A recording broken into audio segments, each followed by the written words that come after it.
This is a study in Scarlet, Part 2, Chapter 4, a Sherlock Holmes story by Sir Arthur Conan Doyle. A Flight for Life.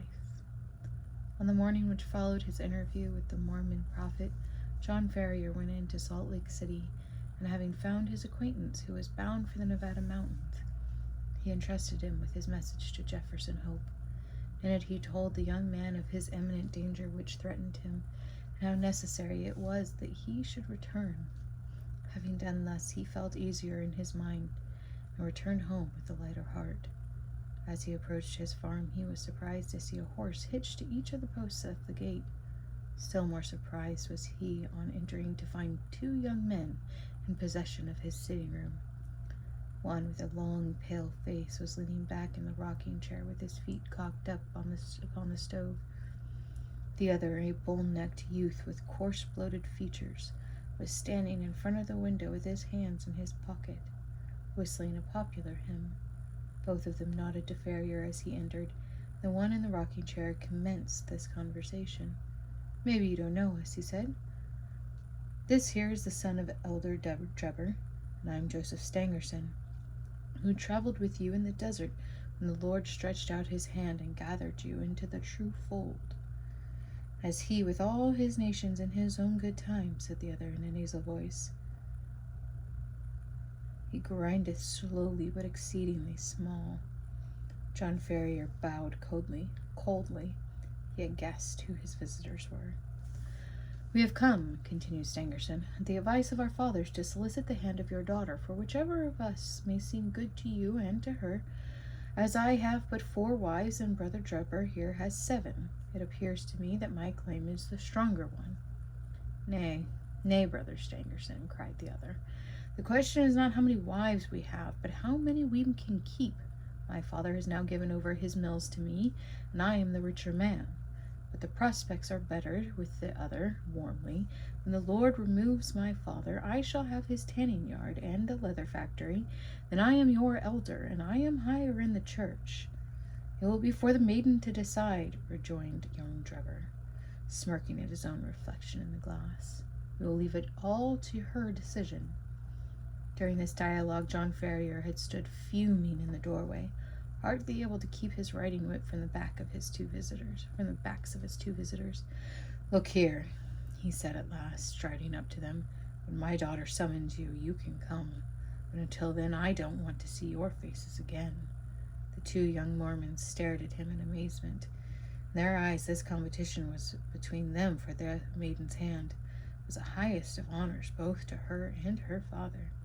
"There are 2 ways out of this room," cried Ferrier. "There's the door, and there's the window. Which do you care to use?"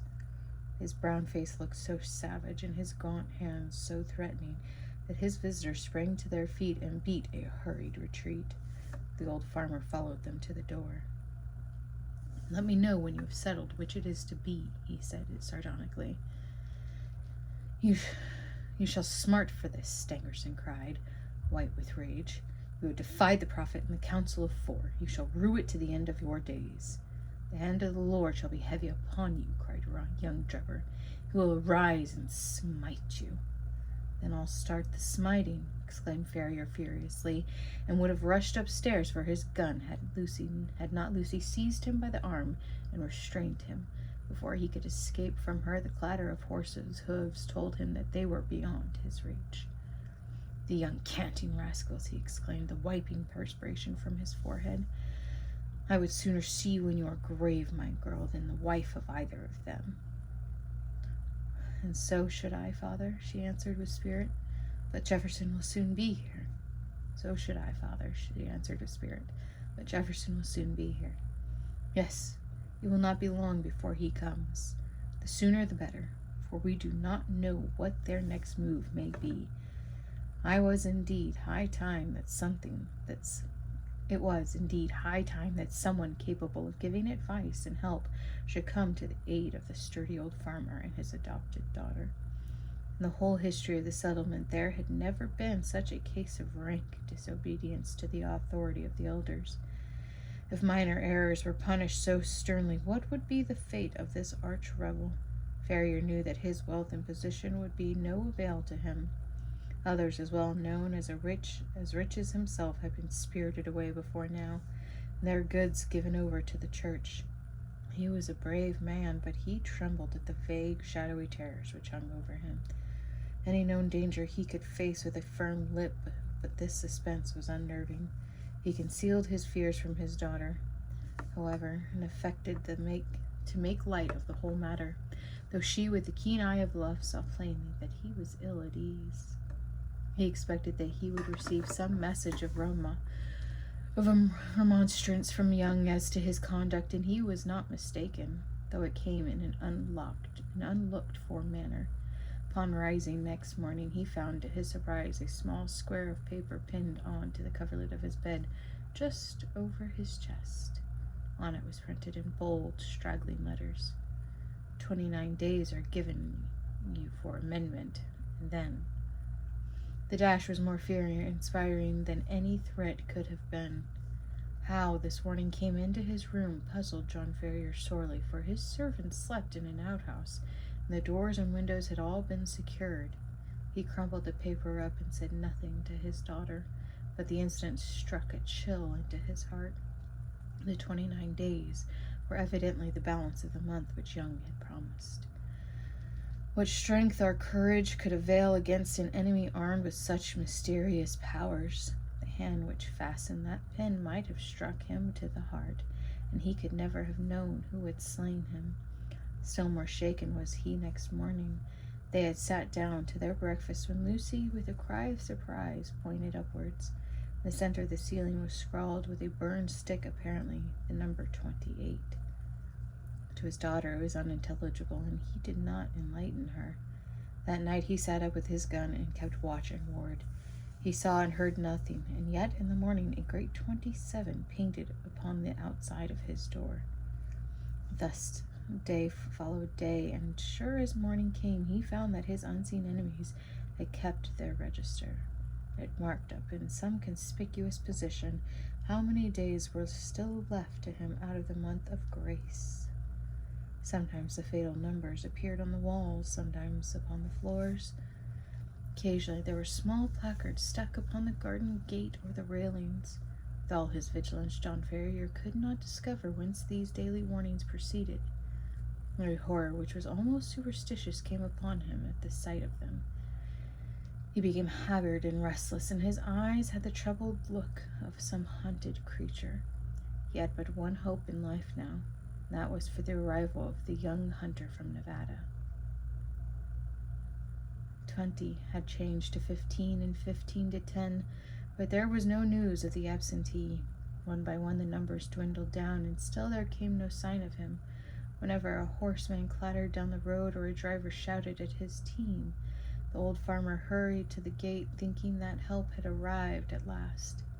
At last, when he saw 5 go to 4, and that again to 3, he lost heart, abandoned all hope of escape. Single-handed, and with his limited knowledge of the mountains which surrounded the settlement, he knew that he was powerless. The more frequented roads were strictly watched and guarded, and none could pass along them without an order from the council. Turn which way he would, there appeared to be no avoiding the blow which hung over him. Yet the old man never wavered in his resolution to part with life itself before he consented to what he regarded as his daughter's dishonor. He was sitting alone one evening, pondering deeply over his troubles, and searching vainly for some way out of them. That morning had shown the figure 2 upon the wall of his house, and the next day would be the last of the allotted time. What was to happen then? All manner of vague and terrible fancies filled his imagination. His daughter, what was to become of her after he was gone? Was there no escape from the invisible network which was drawn all around them? He sank his head upon the table and sobbed at the thought of his own impotence. What was that? In the silence he heard gentle scratching sound, low, but very distinct in the quiet of the night. It came from the door of the house. Ferrier crept into the hall and listened intently. There was a pause for a few moments, and then the low, insidious sound was repeated. Someone was evidently tapping very gently upon one of the panels of the door. Was it some midnight assassin who had come to carry out the murderous orders of the secret tribunal? Or was it some agent who was marking up the last day of grace had arrived? John Ferrier felt that instant death would be better than suspense which shook his nerves and chilled his heart. Springing forward, he drew the bolt and threw the door open. Outside all was calm and quiet. The night was fine. The stars were twinkling brightly overhead. The little front garden lay before the farmer's eyes, bounded by the fence and gate, but neither there nor on the road was any human being to be seen. With a sigh of relief, Ferrier looked right and to the left, until happening to glance straight down at his own feet, he saw to his astonishment a man flying flat upon the face upon the ground, with his arms and legs asprawl, so unnerved that at the sight that he leaned up against the wall with his hand to his throat to stifle his inclination to call out. His first thought was that the prostrate figure was that of some wounded or dying man, but as he watched it, he saw it writhe along the ground and into the hall with rapidity, the noiselessness of a serpent. Once within the house, the man sprang to his feet, closed the door, and revealed to the astonished farmer but the fierce face and resolute expression of Jefferson Hope. "Good God," gasped Ferrier, "how you scared me! Whatever made you come in like that?" "Give me food," the other said hoarsely. "I've had no time for bite or sup for 48 hours. He flung himself upon the cold meat and bread which were still lying upon the table from his host's supper, and devoured it voraciously.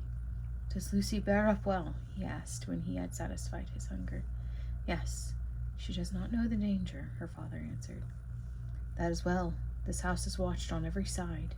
That is why I crawled my way up to it. They may be darn sharp, but they're not quite sharp enough to catch a Washoe hunter. John Ferrier felt a different man now than he realized that he had a devoted ally. He seized the young man's leathery hand and wrung it cordially. "You are a man to be proud of," he said. "There are not many who would come to share our danger and our troubles." "You've hit it there, Pard," the young hunter answered. "I have a respect for you, but if you were alone in this business, I'd think twice before I put my head into such a hornet's nest. It's Lucy that brings me here, and before harm comes on her, I guess there will be one less of the Hope family in Utah. What are we to do? Tomorrow is your last day, and unless you act tonight, you are lost. I have a mule and 2 horses waiting in the Eagle Ravine. How much money do you have?" $2,000 in gold, 5 in notes." "That will do. I have as much more to add to it. We must push for Carson City through the mountains. You had best wake Lucy. It is well that the servants do not sleep in the house." While Ferrier was absent preparing his daughter for the approaching journey, Jefferson Hope packed all the eatables that he could find into a small parcel and filled a stoneware jar with water, for he knew by experience that the mountain wells were few and far between. He had hardly completed his arrangements before the farmer returned with his daughter, all dressed and ready for a start. The greetings between the lovers was warm but brief, for minutes were precious, and there was much to be done. "We must make our start at once," said Jefferson Hope, speaking in a low, resolute voice, like one who realizes the greatness of the peril, but has steeled his heart to meet it. "The front and back entrances are watched, but with caution we may get away through the side window and across the fields. Once on the road, we are only 2 miles from the ravine where the horses are waiting. By daybreak we should be halfway through the mountains." "What if we are stopped?" asked Ferrier. Hope slapped the revolver butt which protruded from the front of his tunic. "If there are too many for us, we shall take 2 or 3 of them with us," he said with a sinister smile. The lights inside the house had all been extinguished, and from the darkened window Ferrier peered over the fields which had been his own, and which he was now about to abandon forever. He had long nerved himself to the sacrifice, however, and the thought of the honor and happiness of his daughter outweighed any regret at his ruined fortunes. All looked so peaceful and happy in the rustling trees and the broad, silent stretch of grain land that it was difficult to realize that the spirit of murder lurked through it all. Yet the white face and set expression of a young hunter showed that in his approach to the house he had seen enough to satisfy him upon that head. Ferrier carried the bag of gold and notes. Jefferson Hope had the scanty provisions and water, while Lucy had a small bundle containing a few of her more valued possessions. Opening the window very slowly and carefully, they waited until a dark cloud had somewhat obscured the night, and then one by one passed through into the little garden. With bated breath and crouching figures, they stumbled across it and gained the shelter of the hedge, which they skirted until they came to the gap which opened in the cornfields. They had just reached this point when the young man seized his two companions and dragged them down into the shadow, where they lay silent and trembling. It was as well that his prairie training had given Jefferson Hope the ears of a lynx. He and his friends had hardly crouched down before the melancholy hootings of a mountain owl was heard within a few yards of them, which was immediately answered by another hoot at a small distance. The same moment a vague, shadowy figure emerged from the gap for which they had been making, and uttered the plaintive signal cry again, on which a second man appeared out of the obscurity. "Tomorrow, at midnight," said the first, who appeared to be in authority, "when the whip poor Wills calls 3 times. "It is well," returned the other. "Shall I tell Brother Drebber? Pass it on to him, and from him to the others. 9 to 7, 7 to 5, repeated the other, and the two figures flitted away in different directions. Their concluding words have evidently been some form of sign and countersign. The instant that their footsteps had died away in the distance, Jefferson Hope sprang to his feet and, helping his companions through the gap, led the way across the field at the top of his speed, supporting and half carrying the girl when her strength appeared to fail her. Hurry on, he gasped from time to time. "We are through the line of sentinels. Everything depends on speed. Hurry on." Once on the high road, they made rapid progress. Only once did they meet anyone, and then they managed to slip into a field and so avoid recognition. Before reaching the town, the hunter branched away into a rugged and narrow footpath which led to the mountains. 2 dark, jagged peaks loomed above them through the darkness, and the defile which led between them was the Eagle Canyon, in which the horses were awaiting them. With unerring instinct, Jefferson Hope picked his way among the great boulders and along the bed of a dried-up watercourse until he came to the retired corner, screened with the rocks where the faithful animals had been picketed. The girl was placed upon the mule, an old farrier upon one of the horses, his money bag, while Jefferson Hope led the other along the precipitous and dangerous path. It was a bewildering route for anyone who was not accustomed to face nature in the wildest moods. On the one side, a great crag towered up 1,000 feet or more, black, stern, and menacing, with long basaltic columns upon its rugged surface, like the ribs of some petrified monster. On the other hand, a wild chaos of boulders and debris made all advance impossible. Between the two ran the irregular track, so narrow in places that they had to travel in Indian file, and so rough that only practiced riders could have traversed it at all. Yet in spite of all dangers and difficulties, the hearts and the fugitives were light within them, for every step increased the distance between them and the terrible despotism from which they were flying. They soon had a proof, however, that they were still within the jurisdiction of the saints. They had reached the very wildest and most desolate portion of the pass when the girl gave a startled cry and pointed upwards. On a rock which overlooked this track, showing out dark and plain against the sky, there stood a solitary sentinel. He saw them as soon as they perceived him. His military challenge of who goes there rang through the silent ravine. "Travelers for Nevada," said Jefferson Hope, with his hand upon the rifle which hung by his saddle. They could see the lonely watcher fingering his gun and peering down at them as if dissatisfied at their reply.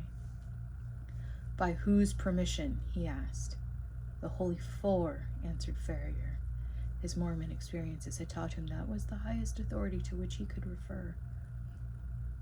9 from 7, cried the sentinel.